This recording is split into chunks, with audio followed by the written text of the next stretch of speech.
There are no rules but one. Drink Jägermeister at minus 18 degrees Celsius. Yeah, like the Savage Shores. It explores themes of imperialism and the clash of cultures, capturing, in my opinion, visually stunning essence of the story. What I like with this comic is that it actually challenged this traditional concept of heroes and villains, like you are speaking right now. So, and how it presented consequences of violence. So, when you wrote it, what were the messages or ideas that you wanted to explore with it? Well, I was really thinking about, I mean, when you talk about the perception of the hero versus the villain, I was really thinking about the framing of one kind of monster as civilized and desirable versus the other kind of monster as savage and undesirable, which is what imperialism and colonialism does.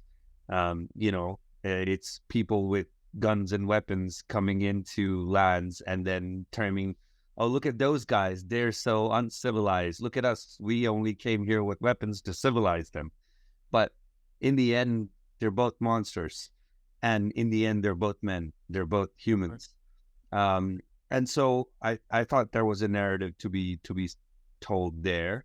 I was also playing with the idea of this kind of contemporary colonial era Western adventure tale where some sort of either European or American hero goes to some sort of exotic land and discovers some deep, dark secrets, and it only makes him more wonderful, makes him more powerful.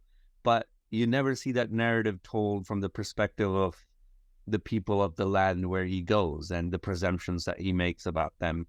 And so I kind of wanted to tell the story from that perspective.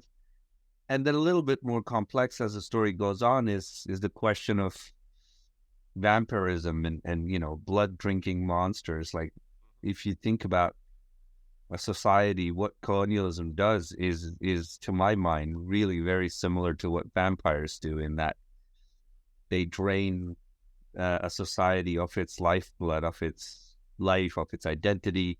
You leave behind like this zombified ghoul that is forever in the after image of what you did to them. And so I find that to be a very potent metaphor for colonialism as well. So these were the themes I was playing with. We stay genuine, uncensored and unscripted, and we always will, as we have to order our usual. Share us and subscribe us, and stay tuned until the next Wednesday. Ikuzo!